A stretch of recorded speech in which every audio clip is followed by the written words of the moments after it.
Breaking news నిజంగా దేశానికి ఇది బిగ్గెస్ట్ బ్రేకింగ్ న్యూస్ అనే చెప్పాలి.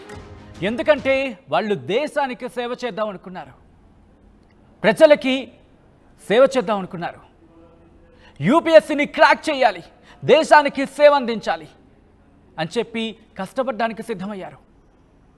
కానీ ఢిల్లీకి చేరుకున్నారు, అక్కడ కోచింగ్కి ప్రిపేర్ అవుతున్నారు, కోచింగ్ తీసుకుంటున్నారు. మరికొన్ని రోజుల్లో ఎగ్జామ్స్ రాసి వాటిని క్రాక్ చేసి దేశానికి సేవలు అందించాలి, ఉన్నత శిఖరాలకు చేరుకోవాలి, ఉన్నత స్థాయికి ఎదగాలని కోరుకున్నారు. కానీ మరొక్కసారి అధికారుల నిర్లక్ష్యం ముగ్గురు సివిల్ ఆస్పిరెంట్స్ని బలి తీసుకుంది. ఢిల్లీ రాజేంద్ర నగర్లో ఈ ఘోరం చోటు చేసుకుంది. కోచింగ్ సెంటర్ సెల్లార్లోకి భారీగా వరద నీరు చేరింది. ఒక కోచింగ్ సెంటర్ దగ్గరికి సెల్లార్లోకి భారీగా వరద నీరు చేరింది. ఈ మాట మీరు గుర్తుపెట్టుకోండి, మళ్ళీ ఇక్కడికి వస్తాను నేను. ఈ ఘటనలో మృతి చెందారు ముగ్గురు యూపీఎస్సీ ఆస్పిరెంట్స్. విజువల్స్ మీరు చూస్తున్నారు. అయితే ఆ మృతుల్లో మన తెలంగాణ అమ్మాయి కూడా ఉన్నట్టు తెలుస్తోంది. గుడ్డ తరుక్కుపోతుంది కదూ. ఒకసారి విజువల్స్ మీరు చూడండి. బేస్మెంట్లో వరద ప్రవాహం. ఢిల్లీ లాంటి మహానగరం, దేశ రాజధాని, గొప్పలు చెప్పుకుంటూ ఉంటాం. మన దేశ రాజధాని అని చెప్పి ఎంతో ఆనందంగా గర్వంగా చెప్పుకుంటాం. దేశ రాజధాని మరీ ముఖ్యంగా అధికారులకు సంబంధించి బహుశా సమాజం సిగ్గుపడాల్సిన పరిస్థితి నిజంగా. ఎందుకంటే ఢిల్లీ లాంటి, అంటే భారతదేశ రాజధాని ఢిల్లీ లాంటి ప్రాంతాల్లోనే అలా ఉంటే మారుమూల గ్రామాల పరిస్థితి ఏంటని ఒక ప్రశ్న ఇక్కడ స్ట్రైక్ అవుతోంది. మళ్ళీ పాయింట్కి వచ్చే ప్రయత్నం చేస్తాను. విజువల్స్లో మీరు చూస్తున్నారు. ఢిల్లీలోని రాజేంద్ర నగర్లో యూపీఎస్సీకి ప్రిపేర్ అవుతున్న కొంతమంది అక్కడికి క్లాసెస్కి వెళ్ళారు. కోచింగ్ సెంటర్ సెలార్లోకి వరద నీరు వచ్చి చేరింది. ఈ ఘటనలో ముగ్గురు మృతి చెందినట్టుగా తెలుస్తోంది. మృతులంతా సివిల్ సర్వీసెస్ సంబంధించి ప్రిపేర్ అవుతున్న వాళ్ళు, అభ్యర్థుల వాళ్ళు. అందులో మన తెలంగాణ వాసి కూడా ఉన్నట్లు తెలుస్తోంది. ఆర్ఎంఎల్ హాస్పిటల్కి తరలించారు మృతదేహాన్ని. ఘటనపై యూపీఎస్సీ అభ్యర్థులు ఆగ్రహం వ్యక్తం చేస్తున్నారు. కోచింగ్ సెంటర్ ముందు అభ్యర్థులు ఆందోళనకు దిగారు. న్యాయం చేయాలంటూ నినాదాలు చేస్తున్నారు. కోచింగ్ సెంటర్ సెల్లార్లు నీటిని తొలగిస్తున్నారు సిబ్బంది. కోచింగ్ సెంటర్ ముందు భారీగా పేరుకుపోయింది. ఇప్పుడు ఒక్కసారి విజువల్స్ మీరు చూస్తున్నారు. అదిగో వాళ్ళే నవీన్, శ్రేయా యాదవ్. ఇంకొక వ్యక్తికి సంబంధించి కూడా ఇంకా డీటెయిల్స్ తెలియాల్సి ఉంది. ఒక్కసారి చూడండి. దేశానికి పట్టుకొమ్మల యువత, దేశానికి సేవ చేయాలి, సివిల్ సర్వీసెస్లోకి మేము రావాలి. ఒక్కసారి ఆ విజువల్స్ చూస్తే అర్థమవుతుంది ఎంత కాంపిటీషన్ ఉంటుందో. ఆ కాంపిటీషన్లో ఎదుర్కొని ముందుకు రావాలనుకుంటారు. కానీ ఓ దుర్ఘటన ముగ్గురు అభ్యర్థుల్ని బలిపిస్తుంది. ఏమో ఎవరికి తెలుసు. రేపు ఉదయం దేశానికి సంబంధించి ఇంతమంది సర్వీసెస్లో ఉన్నారు, వాళ్ళ కాంట్రిబ్యూషన్ ఉంది. అలా వీళ్ళ కాంట్రిబ్యూషన్ కూడా ఉండుండొచ్చేమో. వీళ్ళ వినూత్న ఆలోచన దేశాన్ని ఏదో ఒక సందర్భంలో కీలక దశకు తీసుకెళ్ళొచ్చేమో. ఎంతమంది కానీ అధికారుల నిర్లక్ష్యం. ఇంకో ప్రాణం బలైపోయింది. ఒకటి కాదు, 3 ప్రాణాలు. విజువల్స్లో మీరు చూస్తున్నారు. కోచింగ్ సెంటర్ ముందు నీటి ప్రవాహం. ఇది నిన్నటికి సంబంధించిన విజువల్. ఇది ఒకసారి మీరు చూడొచ్చు. కోచింగ్ సెంటర్కి సంబంధించి సెల్లార్లోకి ఇంత వరద నీరు వచ్చేంత వరకు అధికారులు ఏం చేస్తున్నారు? మొద్దు నిద్రపోతున్నారా? ఇదే ప్రశ్న వాళ్ళు అడుగుతున్నారు. సమాధానం చెప్పండి. ఇప్పుడు వాళ్ళ ప్రాణాలు ఎవరు తిరిగిస్తారు? ఆ కుటుంబాలకి ఏం సమాధానం చెప్తారు? ఎక్కడెక్కడి నుంచో తల్లిదండ్రులకు దూరంగా ఉంటూ అక్కడ హాస్టల్స్లోనూ లేకపోతే దొరికిన ఆ ఇళ్లల్లోనూ ఉంటూ ప్రిపేర్ అవుతూ యూపీఎస్సీని ఎలాగ క్రాక్ చేయాలనుకున్న లక్ష్యంతో వచ్చి చదువుకున్న వాళ్ళు అధికారుల నిర్లక్ష్యానికి బలైపోవాలా? ఇదా మన పరిస్థితి.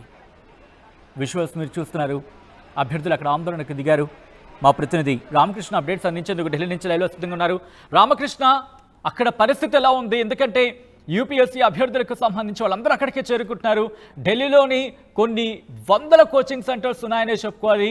ఈ వందల కోచింగ్ సెంటర్లో వేలలో కాదు లక్షల్లో అభ్యర్థులు అక్కడ ప్రిపేర్ అవుతూ ఉంటారు. ఈ నేపథ్యంలో ఘటన తర్వాత వాళ్ళందరూ అక్కడికి చేరుకున్నట్టుగా తెలుస్తోంది. ప్రస్తుతం ఢిల్లీలో ఎటువంటి పరిస్థితి ఉంది, వాళ్ళ డిమాండ్స్ ఏంటి? ప్రధానంగా చూసుకున్నట్టుగైతే ఇక్కడ యూపీఎస్సీ ఈ విద్యార్థులు చనిపోవడం ఒక రకంగా దేశవ్యాప్తంగా ఒక రకమైన సంచలనం సృష్టించింది. ఎందుకంటే ఒక కలకలమే రేటింది. అది బేస్మెంట్ లో ముగ్గురు చనిపోవడం. దాదాపుగా అయితే ముగ్గురు చెప్తున్నారు కానీ ముగ్గురు కాదు, 8 మంది చనిపోయి ఉంటారని చెప్పేసి ఇప్పటిదాకా అక్కడ ఉన్న విద్యార్థులు చదువుతున్న సమాచారం అని. మరి వాళ్ళని నేరుగా లోపలికి రావడం, విద్యార్థులను బలి తీసుకోవడం, మరి కోచింగ్ సెంటర్ కూడా ఈ అంశాన్ని కూడా చాలా దాచిపెట్టిన అనేక అంశాలను కూడా దాచిపెడుతుంది. దాదాపుగా 7 చనిపోయినట్టు కూడా స్టూడెంట్స్ అయితే చెప్తున్నారు. ప్రస్తుతానికి 3 మాత్రమే అఫీషియల్ గా బయటకు డిక్లేర్ చేయడం అయితే జరిగింది. మరి ఇక్కడ పరిస్థితి అయితే చాలా ఇబ్బందికరంగానే ఉంది. ఆందోళన చేస్తున్నారు విద్యార్థులు. మరి కోచింగ్ సెంటర్ యాజమాన్యం బయటకు వచ్చి సమాధానం చెప్పాలని చెప్పి చెప్తున్నారు. మరి కోచింగ్ సెంటర్ యాజమాన్యం మాత్రం ఎవరు రావట్లేదు బయటికి. మరి దాదాపుగా ముగ్గురు సిబ్బంది నీటి ప్రాణాలు వేయడంతో ఇక్కడ సమాచారం అందుకున్నటువంటి సిబ్బంది సహాయక చర్యలు చేపట్టి మృతదేహాలను వెలికితీశారు. తెలంగాణ, కేరళ, ఉత్తరప్రదేశ్ చెందిన వారిగా గుర్తించారు. ముగ్గురు స్టూడెంట్స్ కూడా ఒక అమ్మాయి తెలంగాణ నుంచి ఒక అమ్మాయి ఉంది. అలాగే కేరళ, ఉత్తరప్రదేశ్ నుంచి కూడా ఇంకో 2 స్టూడెంట్స్ ఉన్నారు. అంటే మృతుల్లో 2 మహిళలు ఉన్నారని చెప్పేసి కూడా సమాచారం వస్తుంది. పోలీసులు చెప్పిన సమాచారం ప్రకారం శనివారం సాయంత్రం రాత్రి ఈ ఐఎస్ఐలో ఉన్నటువంటి లైబ్రరీలో, బేస్మెంట్ లో ఉన్న లైబ్రరీలో వరద నీరు వచ్చింది. దానివల్ల మొత్తం కూడా వాటర్తో నిండిపోవడం, వాళ్ళు బయటికి రావడానికి ఎలాంటి పరిస్థితులు లేవు, మరి తప్పించుకోవడానికి. దీంతో చనిపోయారు. ఎందుకంటే అగ్నిమాపక సిబ్బంది వచ్చి 5 అగ్నిమాపక కేంద్రాలతో ఘటనాస్థలానికి పెట్టి మొత్తంగా కూడా బేస్మెంట్ మొత్తాన్ని కూడా వాటర్ బయటికి తీయడం జరిగింది. మరి ఒక 2 మహిళా అభ్యర్థులు, ఒక పురుష అభ్యర్థిని మృతదేహాన్ని వెలికి తీశారు. మరి ప్రమాద సమయంలో పలువురు విద్యార్థుల తాళ్ల సహాయంతో కూడా రక్షించడం జరిగింది. మృతుల కుటుంబాలకు సమాచారం అందించి పోలీసులు కేసు దర్యాప్తు చేస్తున్నారు. ఈ నేపథ్యంలో సివిల్ సర్వీస్ అభ్యర్థుల మృతికి నిరసనగా విద్యార్థులు కోచింగ్ సెంటర్ ఆందోళన చేపట్టారు. ఢిల్లీ మున్సిపల్ కార్పొరేషన్ నిర్లక్ష్యం వల్ల ఈ ప్రమాదం జరిగిందని విద్యార్థులు ఆరోపిస్తున్నారు. 10 నిమిషాల పాటు వర్షం కురిసినా ఇక్కడ నీరు నిలిచిపోతుంది. గత 12 రోజులుగా డ్రైనేజీ శుభ్రం చేయాలని కౌన్సిలర్లు, కోచింగ్ సెంటర్ యజమానులు అడుగుతున్నా కూడా చేయలేదని, మరి ఈ ఘటనకు కారణమైన బాధ్యులపై తక్షణమే చర్యలు తీసుకోవాలని చెప్పారు. ఎన్డీఆర్ఎఫ్ చెందినటువంటి దాదాపుగా 10 మంది ఎన్డీఆర్ఎఫ్ బృందం అయితే చెప్తుంది. దాదాపుగా 10 మంది పైన చనిపోయి ఉండొచ్చు అని చెప్పేసి కూడా వాళ్ళు అంచనా వేస్తున్నారు. అది ఇంకా సహాయక చర్యలు అయితే చేపడుతున్నారు. లోపల నుంచి మొత్తం అంతా కూడా బయట తీసే ప్రయత్నం చేస్తున్నారు. మరి ఎంతమంది గాయపడ్డారో కూడా మనకు తెలియజేయాలి, ఎంతమంది చనిపోయారు అనేది అఫీషియల్ గా కోచింగ్ సెంటర్ డిక్లేర్ చేయాలి అని చెప్పేసి కూడా విద్యార్థులు అయితే మాత్రం చాలా స్ట్రాంగ్ గా కోరుతున్నారు. మరి ఈ నేపథ్యంలో కోచింగ్ సెంటర్ యాజమాన్యం కూడా తాజా పరిస్థితిని పరిశీలిస్తుంది. ముఖ్యంగా చూసుకున్నట్టుగైతే మాత్రం ఈ కోచింగ్ సెంటర్ యాజమాన్యం సరైన చర్యలు తీసుకోవాలా. బేస్మెంట్స్ లో అసలు ఇలాంటి లైబ్రరీస్ పెట్టినప్పుడు దానికి తగ్గట్టుగా జాగ్రత్తలు తీసుకోకపోవడం వల్ల ఇది జరిగిందని చెప్పేసి కూడా చాలా ఆందోళన చేస్తున్నారు విద్యార్థులంతా. ఇప్పుడు ఒక ఐఏఎస్ కోచింగ్ సెంటరే కాదు, దాదాపుగా ఇక్కడ ఉన్నటువంటి చాలా కోచింగ్ సెంటర్స్ ఉన్నాయి. దాదాపుగా ఓల్డ్ రాజేంద్ర నగర్ అంటేనే చాలా పెద్ద ఒక మహాసముద్రం లాంటిది. అక్కడ కొన్ని వందల కోచింగ్ సెంటర్స్ ఉంటాయి. కొన్ని వేల మంది విద్యార్థులు డైలీ వచ్చి ఇక్కడ కోచింగ్స్ కొడతా ఉంటారు. వివిధ దేశంలోని వివిధ ప్రాంతాల నుంచి ఇక్కడికి వచ్చి కోచింగ్ తీసుకుంటారు. మరి ఐఏఎస్ ఆఫీసర్ అవ్వాలి కళలు, అలాగే ఐపీఎస్ ఆఫీసర్ అవ్వాలి కళలు కంటూ ఇక్కడ చాలా కష్టపడి కోచింగ్ తీసుకుంటా ఉంటారు. మరి ఇలాంటి విద్యార్థులకు సరైన భద్రత లేకపోవడం, మరి వాళ్ళ ప్రాణాలకి ముప్పు కలగడం నిజంగా ఇది చాలా పెద్ద అంశం. ఇది ఈ అంశానికి సంబంధించి ఢిల్లీ ముఖ్యమంత్రి అరవింద్ కేజ్రీవాల్ అలాగే అధికారులకు ఆదేశించారు. ఇమీడియట్ గా హుటాహుటిన సంఘటనా స్థలానికి వెళ్లి మొత్తంగా కూడా సహాయక చర్యలు యుద్ధ ప్రాతిపదికన చేపట్టాలని, అలాగే లెఫ్టినెంట్ గవర్నర్ కూడా ఈ అంశానికి సంబంధించి అధికారులను ఆదేశించడం జరిగింది. మరి కేంద్ర హోంశాఖ మంత్రి అమిత్ షా అలాగే ప్రధానమంత్రి నరేంద్ర మోడీ కూడా తాజా పరిస్థితిపై ఆరా తీస్తున్నారు. సహాయక చర్యలు వేగంగా చేపట్టాలని చెప్పేసి కూడా ఇప్పటికే అధికారులను ఆదేశించడం జరిగింది. అసలు మృతుల సంఖ్య ఎంత, 3 లేదా 7, 8, 10 అనేది చాలా ఇదిగా ఉంది. ఈ అంశాన్ని దాచిపెడుతున్నారు. మరి మృతుల కుటుంబాలకి ఇప్పటికే ముగ్గురు అఫీషియల్గా అయితే ముగ్గురు మాత్రమే చనిపోయారని చెప్తున్నారు. మరి మృతుల కుటుంబాలకి ఇన్ఫర్మేషన్ ఇచ్చారు. అయినప్పటికీ కూడా విద్యార్థుల ఆందోళన కొనసాగుతుంది. మొత్తం టోటల్ గా రాజేంద్ర నగర్ లోని 100 కోచింగ్ సెంటర్లు స్తంభింపజేసేశారు విద్యార్థులు. అన్ని కోచింగ్ సెంటర్స్ ని ఆపేసి అందరు విద్యార్థులంతా కూడా ఈ రావల్స్ కోచింగ్ సెంటర్ ముందే ధర్నా చేస్తున్నారు. ఇప్పటికీ వాటర్ కొన్ని ప్రాంతాల్లో వాటర్ నిలిచిపోవడం, డ్రైనేజ్ వ్యవస్థ సరిగ్గా లేకపోవడం వల్ల కొంత విద్యార్థులు కూడా ఇప్పటికీ ఇబ్బంది పడుతున్నారు. అధికారులు మాత్రం ఇలాంటి సంఘటనలు జరిగినప్పుడు మాత్రమే వచ్చి చేస్తున్నారు తప్ప మామూలుగా వచ్చి దీన్ని సాల్వ్ చేసే పనిలో మాత్రం లేదు. నార్మల్ గా ఎప్పటికప్పుడు ఈ డ్రైనేజ్ వ్యవస్థని క్లియర్ చేయలేకపోతున్నారు. దానివల్లే నీళ్లు నిలిచిపోవడం, దాదాపుగా ఒక మనిషి ఎత్తు నీరు రోడ్ల మీద ఉంది అంటే ఇంకా అక్కడ పరిస్థితి అర్థం చేసుకోవాలి. మరి ఈ నేపథ్యంలో అధికారులు కూడా భారీగా రంగంలోకి దిగి పరిస్థితిని చక్కదిద్దుతున్నారు.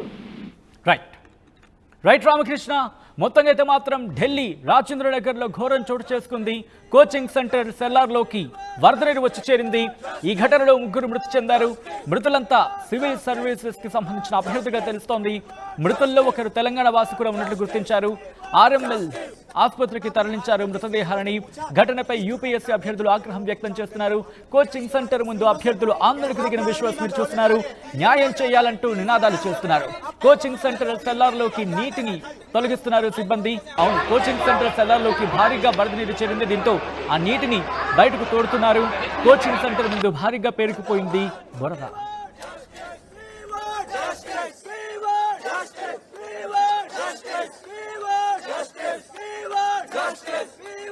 Justice!